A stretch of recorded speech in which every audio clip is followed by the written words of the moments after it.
اور جب وہ فوت ہو جاتے ہیں تو خبر آتی ہے تو اس وقت تک رسول اللہ بھی پیدا نہیں ہوئے تھے.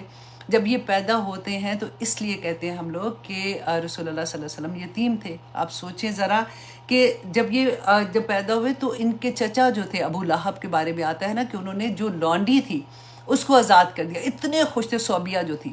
اب رسول اللہ صلی اللہ علیہ وسلم دیکھیں 6 سال کے جب پیدا ہوئے ہیں، پھر 6 سال کے تھے تو ان کی مدر کی بھی ڈیتھ ہو گئی. پھر 8 سال کے تھے تو ان کے جو وہ تھے ابو طالب تھے، ان کے دادا جو تھے ان کی وفات ہو گئی. تو اس طرح سے ہم لوگ جب پڑھتے ہیں کہ وہ کیا ان کی زندگی میں تھا. انشاءاللہ اس کی ڈیٹیل آگے آگے میں آپ کو سناتی رہا کروں گی تاکہ آپ لوگوں کو یہ پتہ چلے کہ اس طرح کے حالات سے جب بچہ گزرتا ہے اس کے باوجود وہ دین کا جو کام کرے تھے. اور نہ صرف دیکھیں اسلام جو پہلی وحی آئی تھی وہ تو 40 سال کے تھے نا، تو اس سے پہلے کی زندگی ان کی کیسے تھی، اور لوگ ان کو صادق امین کے نام سے پکارتے تھے. تو اتنی وہ سارا انشاءاللہ یہاں تک بتانے کا مقصد ہے کیونکہ آج کی کلاس میں ہم انشاءاللہ یہی پڑھیں گے کہ مشرکین مکہ کا کہ کس طرح کا ان کا رویہ تھا اور کیا کر رہے تھے. تو آئی ہوپ انشاءاللہ آپ لوگوں کو اتنی تو اچھے سے سمجھ آ گئی ہوگی، اور آگے بھی انشاءاللہ اسی طرح سے آپ کو فنگر ٹپس پہ یاد ہو جائے گا سب کچھ. تو آئیے جناب آتے ہیں سورۃ ابراہیم کی طرف. اعوذ باللہ من الشیطان الرجیم، بسم اللہ الرحمن الرحیم. آج انشاءاللہ جی ہم آیت نمبر 9 سے اپنی کلاس کا آغاز کریں گے. اس سے پہلے ہم کیا پڑھ چکے تھے؟ حضرت موسیٰ علیہ السلام کے واقعہ ہم پڑھے تھے کہ اللہ سبحانہ تعالیٰ نے موسیٰ علیہ السلام کی قوم کو کیا کہا تھا کہ اگر تم شکر ادا کرو گے. موسیٰ کے تھرو پیغام جا رہا ہے نا کہ اپنی قوم سے کہو کہ اگر تم شکر ادا کرو گے تو اللہ سبحانہ تعالیٰ تمہیں اور زیادہ عطا کریں گے.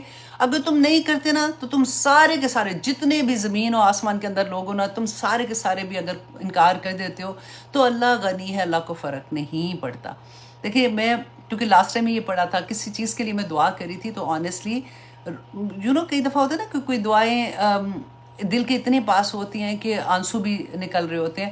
تو میں یہی بات اللہ سبحانہ تعالیٰ سے کہ اللہ سبحانہ تعالیٰ آپ کو تو نہیں فرق پڑتا نا کہ سارے کے سارے خراب ہو جائے، تب بھی نہیں فرق پڑتا، سب کے سب نیک ہو جائے، لیکن ایک ماں کو تو فرق پڑ رہا ہوتا ہے، ایک بہن کو فرق پڑ رہا ہے، ایک بیٹی کو فرق پڑ رہا ہے. یا اللہ پلیز دعا قبول کر لیں. تو اس طرح سے آیات کا واسطہ اللہ سبحانہ تعالیٰ کو تو دے کے جیسے بات کرتے ہیں نا تو پھر تسلی بھی ہو جاتی ہے. اللہ سبحانہ تعالیٰ سے جب بات کرتے ہیں نا تو اسی طرح سے کیا کریں کہ اللہ ہمیں جو بھی ہماری زندگیوں میں چیزیں آتی ہیں.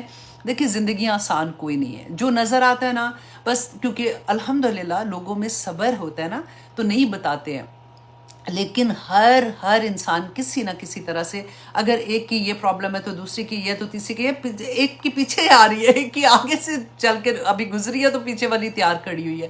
تو زندگی امتحان ہی کا نام ہے. آپ کی زندگی میں قرآن ابھی کھلا ہے یا نہیں کھلا؟ ایسا نہیں ہو سکتا کہ قرآن کھل گیا تو پرابلمس نہیں آئیں گی.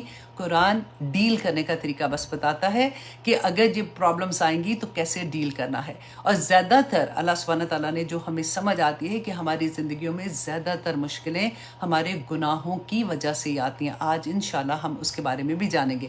اب دیکھیے کہ اللہ سبحانہ تعالیٰ فرماتے ہیں الم یأتکم نبأ الذین من قبلکم، کہ اے نبی صلی اللہ علیہ وسلم ان سے کہہ دو، کیونکہ اب کہاں سے کس کے ساتھ خطاب ہے؟ کفار مکہ کے ساتھ، ٹھیک ہے، مشرکین مکہ کے ساتھ، کہ ان سے پوچھو. اور یہ آپ اپنے اوپر رکھنا ہے کیونکہ شروع سے میں آپ کو وہیں پہ لے کے آ رہی ہوں کہ ہر آیت کو آپ نے اپنی ذات پہ رکھ کے دیکھنا ہے کہ اللہ سبحانہ تعالیٰ مجھے فرما رہے ہیں کہ کیا تمہیں خبر نہیں پہنچی ہے؟ کیا میں نے اتنے سپارے تم پڑھ رہی ہو، کیا تمہیں نہیں پتا کہ کیا ہوا تھا من قبلکم قوم نوح و عاد و ثمود، کہ قوم عاد، قوم سمود اور قوم نوح کے ساتھ کیا ہوا تھا؟ اب سمود کی جو قوم تھی نا یہ حضرت صالح علیہ السلام کی قوم تھی، جن کے اونٹنی کا یاد ہے آپ کو ذکر کہ انہوں نے معجزہ مانگا تھا اور اللہ نے معجزہ دکھا دیا، اور پھر انہوں نے کیا کیا تھا. اسی طرح سے آپ دیکھیں کہ ہمیں بھی تو بتایا نا اللہ سبحانہ تعالیٰ نے، کب سے پڑھتے آ رہے ہیں. تو اللہ سبحانہ تعالیٰ خبریں کیوں دے رہے ہیں؟ یہ باتیں یہ قصے کیوں بتا رہے ہیں؟ اس لیے کہ ہم ان سے سبق سیکھیں کہ ہم جو یہ ٹھنڈی باتیں کر رہے ہوتے ہیں نا، کچھ نہیں ہونا، اللہ سبحانہ تعالیٰ نے سب کو معاف کر دینا ہے. ایسے تھوڑی ہوگا اللہ سبحانہ تعالیٰ نے یہ بھی کر دینا وہ کر دینا ہے. یہ قوموں کے لوگ بھی انسان تھے، اللہ نے پیدا کیے تھے، اللہ کی مخلوق تھے. اللہ وہی سینٹنس جو میں اپنے لیے بولوں کہ اللہ 70 ماؤں سے زیادہ پیار کرتا ہے تو ایسے کیسے کر سکے گا؟ ان سے بھی اللہ 70 ماؤں سے زیادہ ہی پیار کرتے تھے. یہی بات اللہ سبحانہ تعالیٰ فرماتے ہیں کہ جب انہوں نے اپنے نبیوں کی بات کو جھٹلایا، آپ یہ دیکھیں کہ ہم اپنی ذات میں دیکھیں کہ رسول اللہ صلی اللہ علیہ وسلم پہ وحی آتی تھی، اور یہ قرآن پورے کا پورا اللہ سبحانہ تعالیٰ کا پیغام ہے نا، تو اس قرآن میں جو اللہ کے احکامات ہیں میں اور آپ کتنا مانتے ہیں اور کتنا نہیں مانتے ہیں. یہی بات اس آیہ میں اللہ سبحانہ تعالیٰ نے فرمائی، ان سے پوچھو کہ کیا نہیں پتا کہ جو انہوں نے نہیں مانا تھا تو پھر ان کے ساتھ کیا ہوا تھا، اس دنیا میں کیا ہوا تھا. اور پھر اللہ سبحانہ تعالیٰ نے فرمایا وَالَّذِينَ مِن بَعْدِهِمْ، اور وہ لوگ جو ان کے بعد آئے تھے، لا یعلمہم الا اللہ، کہ تم نہیں جانتے ان کو مگر صرف اللہ. یہ تو کچھ قوموں کے قصے میں نے، اللہ سبحانہ تعالیٰ نے فرمایا کہ کچھ قوموں کے قصے میں نے تمہیں سنائے ہیں، تم نہیں جانتے اس کے علاوہ کتنی. اب آج کل دیکھیں جب کھدائیاں ہوتی ہیں تو نیچے پورے پورے شہر نکل آتے ہیں، پتہ ہی نہیں ہوتا یہ کون سے شہر تھے، کون یہ لوگ تھے، ان کے ساتھ کیا ہوا تھا. تو اللہ سبحانہ تعالیٰ نے فرمایا کہ تم نہیں جانتے ہو سوائے اللہ کے، کہ وہ جانتا ہے کہ کون لوگ تھے اور ان کے ساتھ کیا ہوا تھا. اور وجہ کیا تھی؟ وجہ کیا تھی؟ جاءتہم رسولہم بالبینات، کہ ان کے پاس ان کے رسول بینات لے کے آئے تھے، پوری بینات لے کے. آج قرآن بینہ نہیں ہے کیا؟ آج رسول اللہ صلی اللہ علیہ وسلم نے بینہ احادیث نہیں ہے ہمارے پاس، ہم جانتے ہیں نا. پھر ہمارا عمل کیوں ویسا نہیں ہوتا؟ ہم کیوں پک اینڈ چوز کرتے ہیں کہ یہ تو ہم کر سکتے ہیں اور یہ ہم نہیں کر سکتے؟ اللہ اکبر. اب دیکھیں، اور اللہ سبحانہ تعالیٰ فرماتے ہیں کہ ان کے پاس ان کے رسول بینات لے کے آئے. فَرَدُّوا أَيْدِيَهُمْ فِي أَفْوَاهِهِمْ، یہ ایک محاورتاً ہوتا ہے، جیسے کہتے ہیں نا کہ کسی کی بات سن کے اس نے انگلی دانتوں میں دبا لی، بالکل اسی طرح سے کہ انہوں نے پھیر لیا اپنے ہاتھوں کو اپنے منہوں پر. ایک تو کہتے ہیں بعض نے اس کو ڈیفرنٹ طرح سے کہا کہ جیسے وہ کوئی بات کرتے تھے تو ایسے کہتے ہیں نا شور ہوتا ہے کہ اس طرح سے کہ ہمیں ہمارے کان میں نہیں سنائی دے، اور کئی دفعہ ہوتا ہے منہ ہی بند کر دو کہ بس کرو اب. اب دیکھو اب یہ ساری آیات نا آپ میں سے ہر کوئی داعی دین ہے. آپ اپنی ذات پہ رکھ کے دیکھیں کہ کئی دفعہ ایسے ہی نہیں لگتا کہ جب آپ کسی کو اللہ کا کوئی پیغام دینا چاہتے ہو یا بات کر رہے ہو تو کہتے ہیں بس کرو نا. وہ ایسے ہی لگتا ہے کہ منہ ہی بند کر دو کہ بس کرو یار، اب تو فن کرنے آئے ہیں، پارٹی میں آئے تو پھر وہی باتیں کرنا شروع ہو گئی. کتنی دفعہ ہیوملیشن کا احساس ہوتا ہے. لیکن یہی آیات انسان کو اتنی ایلیویٹ کرتی ہیں کہ دیکھو اگر آج کا دور میں ہم سوچیں کہ یہ کتنا مشکل ہے، تو آپ سوچیں وہ دور بھی آسان نہیں تھا جب نبیوں کے ساتھ ایسے ہوا تھا، جب رسولوں نے یہ صحابہ نے یہ بتایا کہ اگر ایسے ہوا تھا تو ان کے ساتھ ظلم کی انتہا ہوئی تھی تو کس طرح سے وہ جمے رہے تھے. تو یہی بات ہم نے سیکھنی ہے کہ ہم نے اپنا جو